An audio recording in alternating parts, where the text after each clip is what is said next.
أدعو الأخ حسن الذكري من السعودية ليعطانا بسطة على نتائج عملية زرع النخاع العظمي أو في السعودية. Outcome of PID transplantation. Quand tu veux. تفضل. السلام عليكم ورحمة الله وبركاته. بسم الله الرحمن الرحيم، والصلاة والسلام على سيدنا محمد وآله وصحبه وسلم. شكر جزيل للدكتور عزيز بوصبيحة واللجنة المنظمة لهذا المؤتمر. أنا كل ما جيت هنا دكتور عزيز أحس في شعور عظيم ما ألفته في مؤتمرات سابقة، اللي هو شعور الوحدة مع المجموعة، شعور الألفة مع الأخوان، مع الجميع. فبارك الله فيك.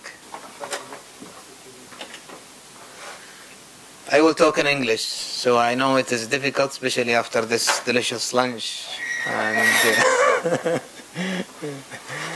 my talk is about hematopoietic stem cell transplant in primary immune deficiency in Saudi Arabia.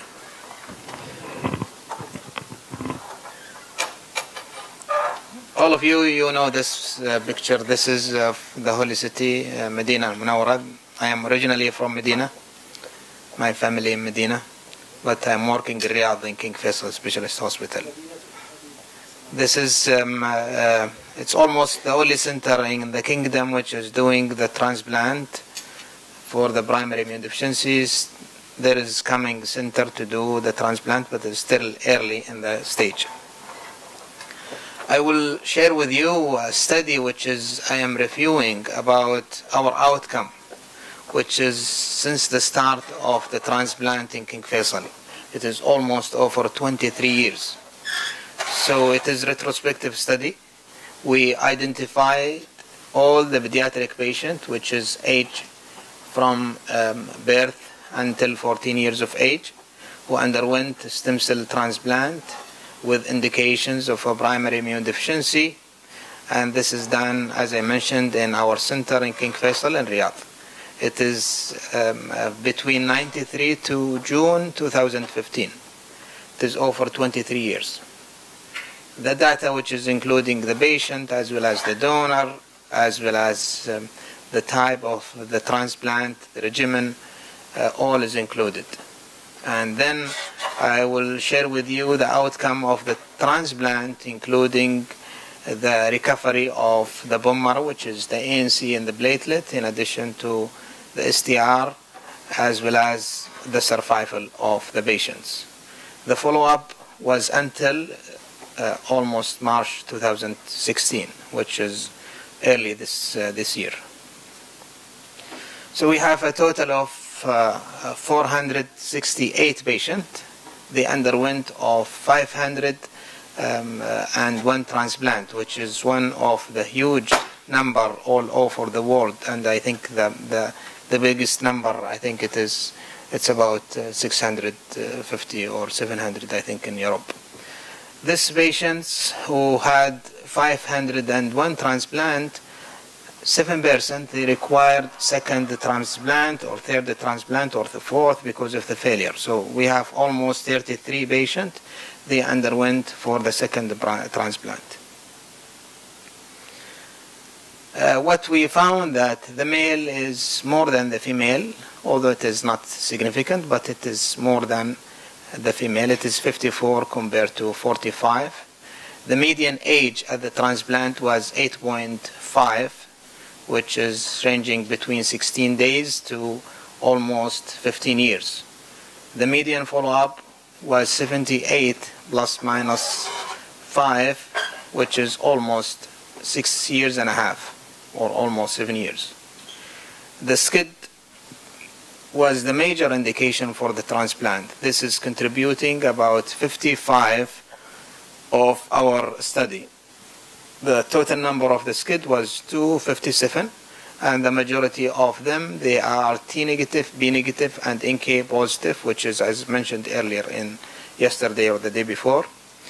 The second is the bare lymphocyte syndrome with a number of 15%, which is 72, and then followed up by Grasselli syndrome, which is 30 patients. This is the variety of immune deficiency which is we see in my center. It is almost all the variety which is being identified, all the patients. Not all of them they go for transplant, but good number of them they go for transplant or require transplant. This is the table, which is, as you can see, the total number of the SCID. This is 257, and this is the majority of them. They are T negative, B negative, NK positive, which is the usually which we see more in our community. The second is, this is the Behr lymphocyte syndrome, and then the Grasselli syndrome. The conditioning regimen, conditioning prior to the stem cell transplant was used in about 70%, which is 353, and this is including the myeloablative, which is, I call it MAC, which is 283, and then followed up by no conditioning in 148 patients, which is about 30% or 1/3, and then followed up by 14% with RIC. The GVHD prophylaxis was used in the majority, which is 81% of the cases, and this is included cyclosporin in all of them, and one half methotrexate was added to the cyclosporin. The source of the stem cell transplant is, we have a bone marrow, we have peripheral blood, and we have cord.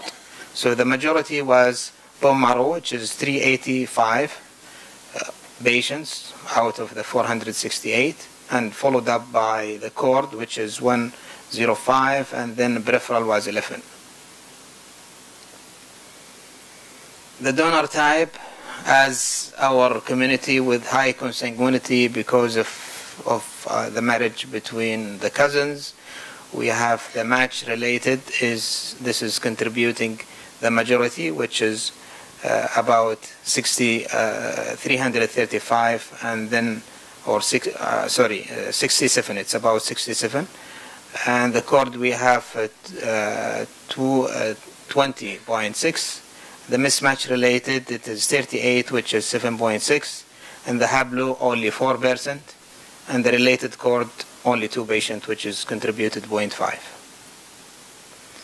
This is again the table for which is showing the match, the mismatch, and the cord, and the haplo.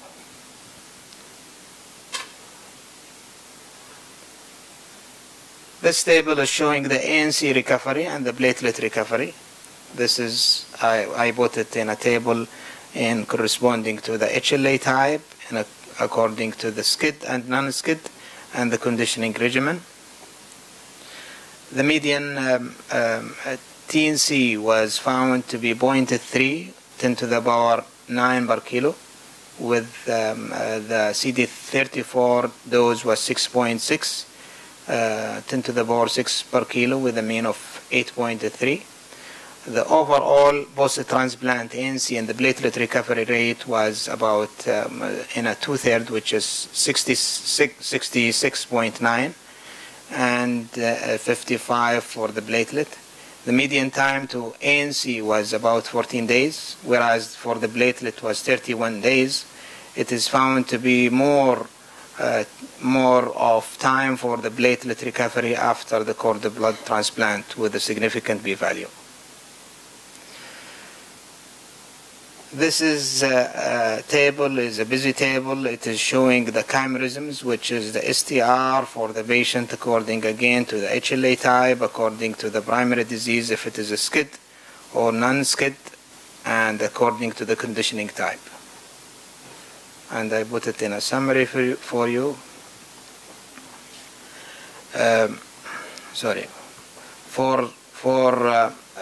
The chimerisms for the non-SCID, as you can see here, this is the first column is for the first transplant, and the second for the subsequent transplant, and the last one for all over which is being collected.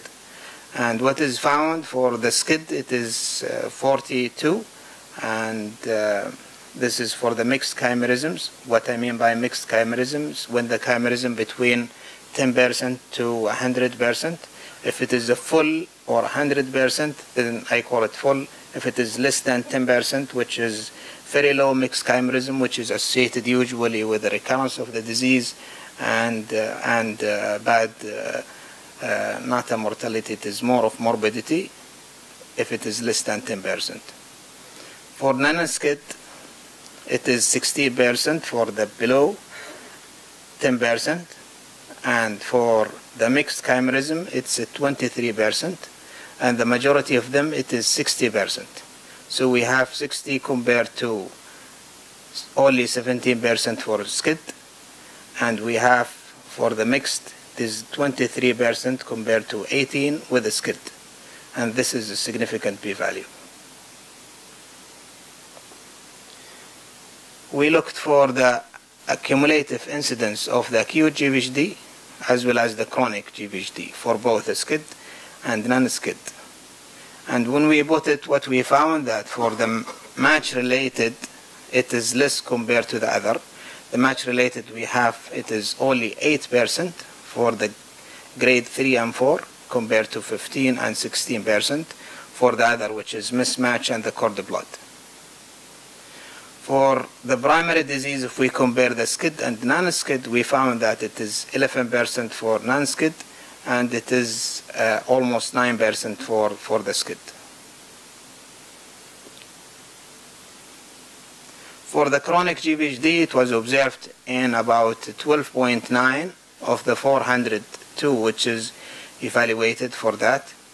In 23 patients, it was limited, and the remaining 29, it is extensive disease.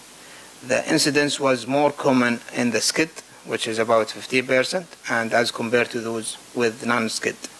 But the p-value, it is not significant. For RIC regimen was followed up by non-conditioning group, and it is found that this is the occurrence of the chronic GVHD, it is more. And we have minimum occurrence in the MAC or the myeloablative. The all-over survival with a median follow-up, as I mentioned, it's about 6.5 years, which is 78.6 months. The 2 years survival and the whole cohort survival was 64.5 and 69 consecutively. The overall survival was not statistically significant, which is we looked for the age of the transplant, if it is less than 3.5 months, because in another report it showed it will be better prognosis or better survival if it is done less than 3.5 months. But here I didn't find any difference. There is no difference even in the conditioning regimen. What we found that the donor type, the 2-year overall survival was significantly better in the match-related, which is we lucky usually we have a match-related in the majority of the cases compared to the haplotype, and as well as the mismatch-related. This graph shows the overall survival, which is, as I mentioned, for the 2 years it is 74.5, and the whole cohort it is 69.